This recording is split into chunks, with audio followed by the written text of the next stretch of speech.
The Locked On Podcast Network presents the NFL Big 3 in 30.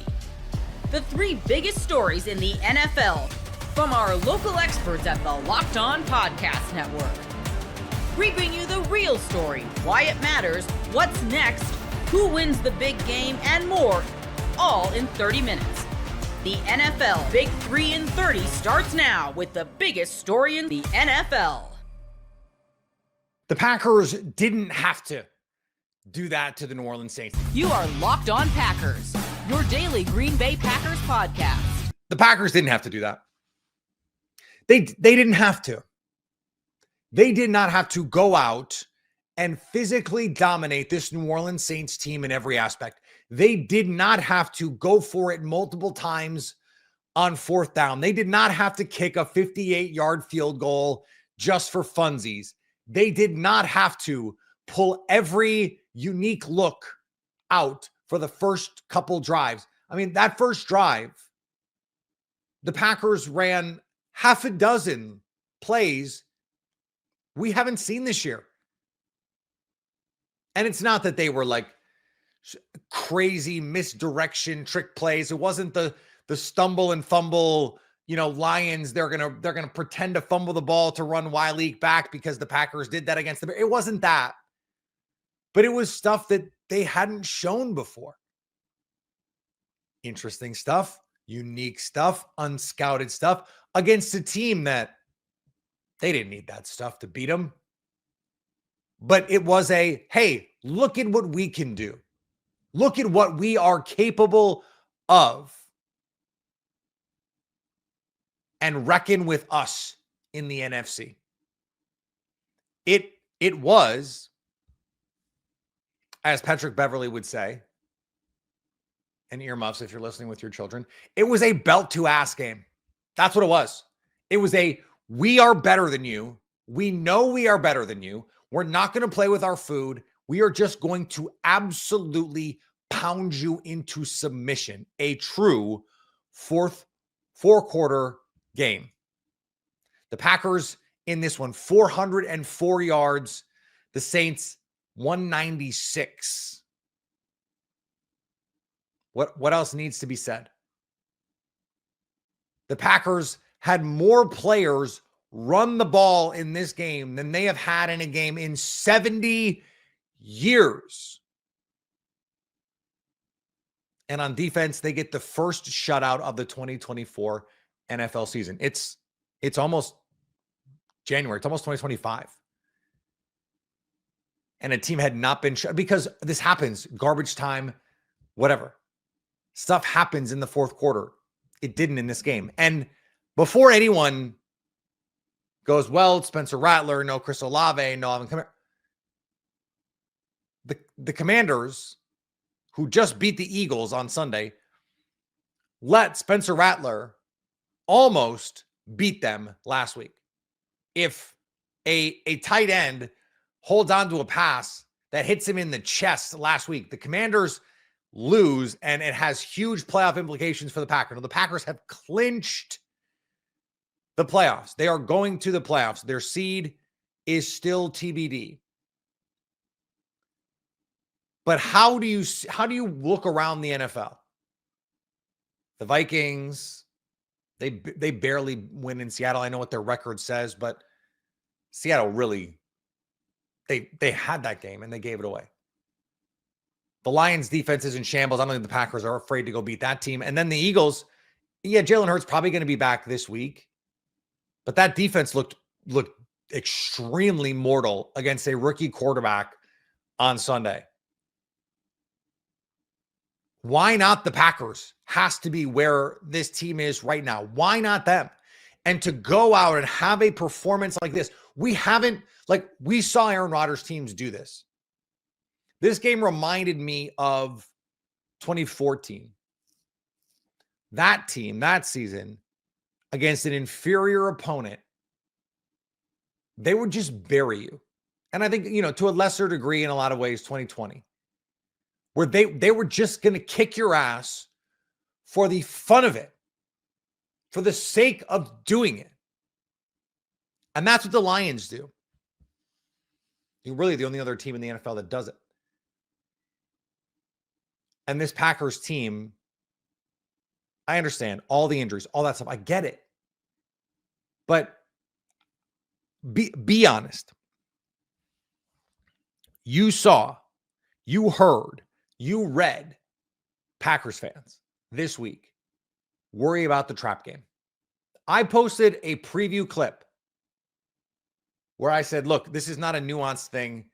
This is a basically show up, match the intensity, and you'll win. And a lot of people going, trap game, the Saints are going to win, whatever.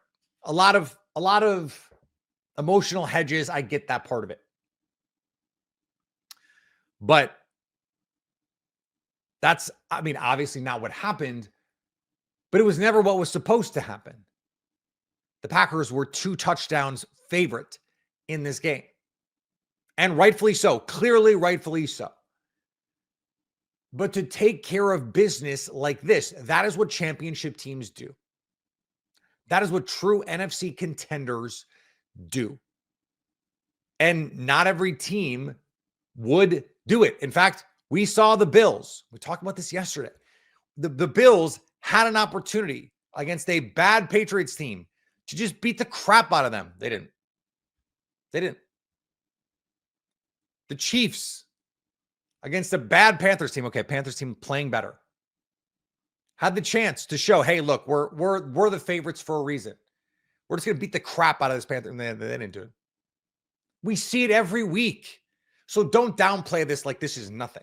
This was the signature domination, really, of the Packers Jordan Love era.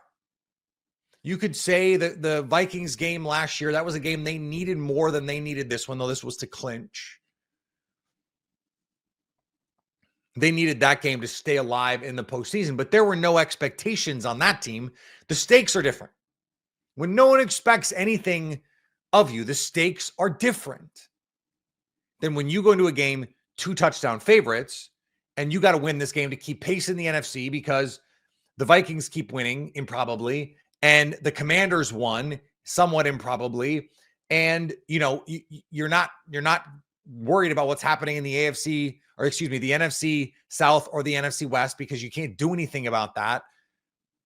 And so you just have to keep winning. The Packers could have won this game 34-30. They could have won this game 17-14. They could have won this game 24-21. All they needed to do was win. It's the old baseball. Sometimes you just need to blow somebody out 1-0. Except the Packers blew them out 10-0. Or whatever the football version or baseball version of 34-0 is. 10-0 seems right. But the Packers didn't need to get off the schneid here. They've been playing well. In fact, and we'll touch on this in a second, over the last month plus, or the last 5 weeks, it's been the best team in the NFL by DVOA. The best team in the NFL. The last 6 weeks now resides in Green Bay, Wisconsin. Now they get a chance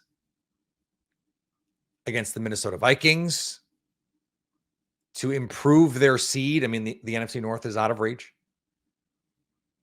They don't really have much to play with over the next couple of weeks. They are striving towards a larger goal here. And they put their foot down. They put their pedal to the metal. And they said, we're ready to come take this. Get ready to tackle the NFL action with FanDuel, America's number one sportsbook, because right now new customers can bet $5 and get $250 in bonus bets if you win. The FanDuel Sportsbook app gives you everything you need to place live bets on the NFL all in one place.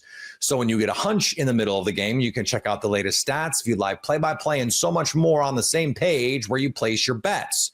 Just visit FanDuel.com to join today. You'll get started with $250 in bonus bets if that first $5 bet hits. And you can go ahead and take a look at the second round of the college football playoff. Despite already having beaten Ohio State, Oregon, 2.5-point underdogs against the Buckeyes in the Rose Bowl. I may or may not already have an Oregon plus 2.5 ticket in my pocket. Penn State heads into the Fiesta Bowl favored by 10.5 over Heisman runner-up Ashton Genty and the Boise State Broncos. Both teams are combined 10-0 in the Fiesta despite the larger line. This should be a good one.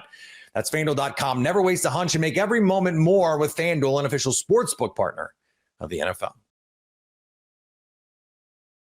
The New Orleans Saints now have no choice but to embrace a complete overhaul. You are Locked On Saints, your daily New Orleans Saints podcast. The New Orleans Saints are desperately in need of a complete overhaul. If the Saints set out in this game with a chance to prove that there was something to build around long-term within its walls, they did not prove that with this game. Now, they got 2 more games to try to prove that as best as they can, but this was not the footing that they wanted to start off with. A 34-0 absolute demolition of the New Orleans Saints is orchestrated by the Green Bay Packers. Yes, the New Orleans Saints were on the road against one of the better teams in the NFC. Yes, the New Orleans Saints are without several starters when it comes to the offensive side. Yes, the New Orleans Saints don't have their lead defensive coordinator and defensive play caller because he was the head coach that they fired after what initially felt like rock bottom following a Week 9 loss to the Carolina Panthers. But that does not mean that this loss to the Green Bay Packers, an absolute embarrassment on national television on Monday Night Football, is not the new rock bottom. In fact, it is the new rock bottom for the New Orleans Saints. And there is no way that I can imagine that this New Orleans Saints organization can feel comfortable going into 2025 saying, run it back. Let's bring, free agency through getting players back from injury, rolling with a similar but still together coaching staff, having the same folks making decisions, all those other things. I'm going above the player in this situation when I'm talking about the New Orleans Saints are in need of new ideas, new direction, new innovation, new approaches, new opportunities, new ideas. The Saints right now look like a team without a direction, and for the first time under Darren Rizzi, look completely unprepared for their opponent. From minute 1 to minute 60, the New Orleans Saints were entirely outmatched in this game, and there are no excuses for that. I understand the injuries, I get all of it, but the Green Bay Packers didn't have their top wide receiver for several snaps in the game. They ended up resting their quarterback at the end of the matchup. They ended up having a running back who kind of tweaked something or had some kind of, ailment. And then so they ended up taking that running back out of the game. And oh, by the way, the Saints don't have a massive amount of injuries on the defensive side. That was effectively the same defense that they've been running for most of the season. Sans Paulson Adebo, who got injured much earlier in the season, and Marshawn Lattimore, who was traded away 5-6 weeks ago. Then you look over at the Green Bay defense. A Green Bay defense, which does not generate a lot of pressure. That was without its top cornerback in Jair Alexander, whose safety, Evan Williams, was already dealing with an injury that popped up, a quads injury that popped up at the end of the practice week. And the New Orleans Saints offense could not find a way to get anything going over on the offensive side. No rhythm, no momentum. And every time that they did get a little bit of momentum, a turnover, a penalty, something like that. It was a lot of self-inflicted wounds for this New Orleans Saints team, no matter how outmatched they were against the Green Bay Packers. No one expected the New Orleans Saints to win this game, myself included. But I did not expect it to be a 34-0 absolute demolition of that team and of that roster and of that coaching staff. I did not expect the New Orleans Saints to get run off the football field the way that they got run off the football field in this game. And look, I'm not trying to be rude. I'm not trying to be mean. I'm being fair. That's what we all watched this evening. Usually I try to do like a locked player of the game, and I'll bring up a graphic and all those other things. The locked player of the game is you because you watch that. The New Orleans Saints are in no condition right now to look at themselves as a team that has what it needs, even with getting players back from injury. Look at the 3 teams that they played that are amongst the best teams in the NFL. In prime time, on top of that, the Kansas City Chiefs lost. The Denver Broncos, not even competitive on Thursday Night Football. And again, that was in a situation where they were starting a rookie quarterback, all those other things, very similar to this situation with the Green Bay Packers. But to lose to this extent and to drop those 3 games, the way that they dropped those 3 games, it shows that this New Orleans Saints team is not prepared, whether it's Derek Carr at quarterback, whether it's Spencer Rattler at quarterback, to compete with the NFL's best. And that's what you build your team for. That's why the New Orleans Saints kicked the can down the road for so long. That's why the New Orleans Saints insisted on continuity and familiarity for so long, was because they wanted to continue competing. And I still think that in the moment, that was the right thing to do. But at this point, you have to say enough's enough. At this point, you have to say enough is enough. If the New Orleans Saints continue on this trajectory, they will not be competitive against the best teams in the NFL, period, hard stop, done. Nothing else to say when it comes to that, right? Like nothing else to argue when it comes to that. The Saints will not be competitive if they don't seek change, seek help, seek innovation. And that's what they must do over the course of this offseason. This game, this 34-0 blowout loss to the Green Bay Packers, shouldn't just be looked at as a Week 16 game that this team lost. This is a rock bottom moment for a free fall that began 4 seasons ago. And that is why the New Orleans Saints must find new direction beginning this offseason. The tricky part for New Orleans Saints fans, the upsetting part for you, is that it's going to take more than just one offseason to undo the damage and to get to a place where this team will again be competitive. It's going to be a multi-year rebuilding situation. And of course, we'll bring you through every single step of the way as that's going on. But do not expect things to just be better or be at their best in 2025. The New Orleans Saints don't have the mechanism to quickly get good. They're going to have to slowly and methodically rebuild, just like the way that they slowly and methodically have deteriorated over the course of the last handful of years. Gametime has a new feature called Gametime Picks that makes getting tickets to your favorite live events even easier. Gametime Picks filters out the fluff to show you only incredible deals on great seats, so you don't have to waste time searching through thousands of tickets. Curation makes it easier to save more on sports, concerts, comedy, theater, and more near you. You can take the guesswork out of buying tickets with Gametime. Download the Gametime app, create an account, and use code LOCKEDON for $20 off your first purchase. Terms apply. Again, create an account and redeem code LOCKEDON for $20 off. Download Gametime today. What time is it? Gametime. And the Ravens and Texans make a rare wide receiver post-deadline swap. You are Locked On Ravens, your daily Baltimore Ravens podcast. A Christmas Day matchup between the Baltimore Ravens and the Houston Texans. Can it be a Christmas Day miracle? Can the Houston Texans? I think they've done enough for the Houston Texans to be considered to get off of Santa's naughty list. I mean, they've been banged up and hit from every which way in terms of losing players, and so hopefully Santa can come through for him, because if he's checking their list twice, please see the Houston Texans and give them a gift of a win this Wednesday. Man, well, right now the Ravens are 5.5-point favorites over on FanDuel, our friends over at FanDuel. So, could be a blowout, could be a close game. We don't know how it's going to go. But, John, I think one of the bigger storylines, and I'm really intrigued to kind of hear where you are about the Texans offense right now at this point in the year, because CJ Stroud, I know a lot of expectations for him coming into the year after his phenomenal rookie season. The Texans, they bring in Stephon Diggs to pair with Tank Dell and Nico Collins. Of course, that receiver room has fallen apart due to injury, but I know there's been a lot of conversation about CJ this season and his performance. They bring in Joe Mixon, who for the most part has been incredible, is a new addition to that offense. But in your mind, for Houston and the biggest storyline on the offensive side of the ball, is it CJ Stroud, or is it more so how depleted this wide receiver room has become? It depends on if we're talking about for the season. But we're doing a crossover right now, so I know you're talking about the Wednesday matchup. It's 100% the wide receiver room. No Diggs. They knew that going into Saturday. They leave Saturday and speedy recovery to Tank Dell, losing Tank Dell, dislocated knee, torn ACL, all on one play. Now you're looking at a Houston Texan team that I think has been desperate for a couple of weeks.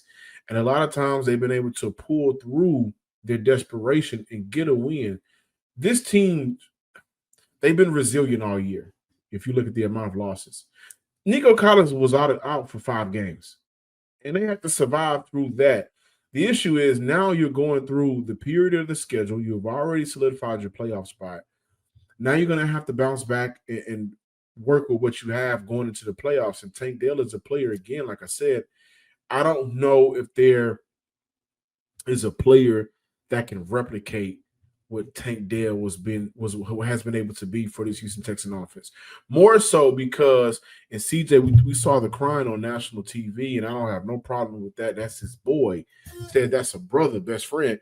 Those two chemistry is better than any other receiver that's available for the Houston Texans, not named Nico Collins. And so the biggest storyline right now for Houston is the depleted wide receiver room. And I don't think it'll be this Wednesday against his former team whenever Diontae Johnson does play, who Houston claimed on waivers. What will he be able to do for this offense? You know, I don't think he'll play Wednesday. Too fast of a turnaround. I think we'll see him against the Tennessee Titans right before the Houston Texans gear up for the playoffs. But this depleted wide receiver room is something that I don't think that they'll be able to overcome. Also, considering Dalton Schultz and that tight end room has been, for the most part, lackluster, close to abysmal. I think the other big part of this, speaking of wide receivers, you mentioned Deontay Johnson. I think that's a huge storyline as these two teams face off in just 24 hours now. What can he tell us about you guys? Yeah. I was going to say, man. well, based off of his time in Baltimore, and I'll tell you, it's good luck. And the reason I say that is because Deontay really didn't do much of anything in Baltimore. I think Jeremy Fowler, honestly, John, put it best. He lit millions in flames during his tenure with the Ravens. He had 1 catch for 5 yards on 5 targets. It was a problem where, he comes in, he says all the right things, and he's like, look, I'm ready. I'll play any role. I'm ready to go to work. Let's do this. But then all this stuff comes out about him and being distraught after wins because of his role, and him obviously refusing to go in the game against Philadelphia was the big breaking point in this situation. And look, John, I don't have a problem with a guy being upset about how they're being used or a problem about their role, or, they have an issue with how their team is utilizing them. That's fine to me. I don't think the Ravens utilized them great, if we're being honest. But when you refuse to go in the game, you essentially quit on your team. That it's a whole different situation. That's never okay, regardless of most any situation. And I think with the Devondre Campbell situation happening in San Francisco, just a few days after that and the response to that, I honestly feel like Baltimore might have tried to keep him if the Devondre Campbell situation didn't happen. Because there's a reality, John, now that Diontae Johnson is on the Texans, if the Ravens falter and they fall to a wild card spot, I have them winning the division, the AFC North right now. If the Ravens playoff start is today, these two teams will be facing off in round 1. Right. And so Diontae Johnson has the potential to face off against his former team. The Ravens, they understood that was probably a risk. Talent-wise, on field, I think he's a good player. He can separate very well, one of the best separators in the league. I think he can give you a lot if the other aspect off the field doesn't hinder it. But he's had issues in Pittsburgh. He had issues in Carolina, which was one of the reasons why he was traded for Soto, is because Carolina wanted him off the roster. Baltimore brought him in thinking that things could maybe change, and Baltimore's locker room culture is really strong, but it didn't work. So if Houston can find a way to turn that around, I think he's a great player on the field. But it's just a matter of how it happens. I do want to say this briefly. I was really shocked in the sense that Houston signed him. This is a locker room that don't play that. There's no nonsense. If you don't want to, if you don't want to go on the field, this ain't the locker room. And I think all 32 teams in the NFL are like this. But obviously, when you look at a playoff team, this ain't the locker room to do that. So I was kind of shocked a little bit. But that shows you how much of a desperation mode this team is in right now. But I'll say this, for the Houston Texans that traded the number 23 overall pick, traded back, eventually took Kamari Lassiter, and they ended up signing Stephon Diggs. The number 23 overall pick ended up being Brian Thomas Jr., boy, would the Houston Texans love to have him right now. So I say that to say this. Both the Texans and Johnson are in a very good spot right now because I think this is an opportunity for both sides to figure out, is this a player we should even consider bringing back for training camp next year to make sure that we have a full wide receiver room? And for Diontae Johnson, I need to show one of 32 teams that I can still play football and play it at a high level. So I think this is a win-win situation for both sides. And hopefully it ends up being a major win for the Houston Texans to where, hey, you know what, Johnson, you gave us a little bit, you got a little juice left. At the very least, we're going to give you a 1-year deal. We want to bring you back for training camp. Low risk, high reward. Come on in, come on back. And that's why I think it's important that Houston brought him in. The playoffs, I don't really think it's going to matter too much. I think this is a one-and-done team. But you got to figure out what you have on your roster now for next year. Yeah, and sometimes that is what it is. The need was apparent for Houston. They are desperate for a wide receiver. It's now come out that one other team placed a claim for Deontay Johnson. The Texans got him. It was the Los Angeles Chargers. They were the only other team to put in a claim for Deontay. So the Texans get him. The Chargers don't. But this was a wide receiver swap, John, because not only did Deontay Johnson go to the Houston Texans, Steven Sims Jr. went to the Ravens on waivers. So it's kind of like a trade, right? The Ravens, they acquire Steven Sims. A lot in common right now with these two teams. Yeah, they acquired Deontay Johnson. So from a Ravens perspective, what can you tell Baltimore about Steven Sims, who obviously had a big play against Baltimore in the divisional round last year? Yeah, good return, man. That's it. Just a good return, man. You look at your wide receiver room right now. Zay Flowers, Rashad Bateman. I think Wallace has been. Yeah, they got Nelson Aguilar in there. Nelson Aguilar. So if Nelson Aguilar is your third receiver, Steven Sims will be your fifth in terms of receiver wise. But he's a good special teamer and he's a good return man. There's nothing more, nothing less. I don't have anything else for you. I'm sorry. Wait, no, it's fine because with the Ravens, they've had some returner issues this season. They've tried Tylan Wallace out, hasn't really worked as well as they've thought. They brought in Desmond King, who obviously Texans fans are very familiar with, and he had 2 fumbles in that Pittsburgh game. Now, luckily, Baltimore was able to get them both back, but John Harbaugh did say that he's going to be the return guy moving forward. But having Steven Sims is probably just an insurance option. If Desmond King doesn't work out, you can bring in Steven Sims and have him return, and that will be that. So you get Diontae Johnson out in Houston. Steven Sims comes to Baltimore. Little post-deadline swap for both of these teams.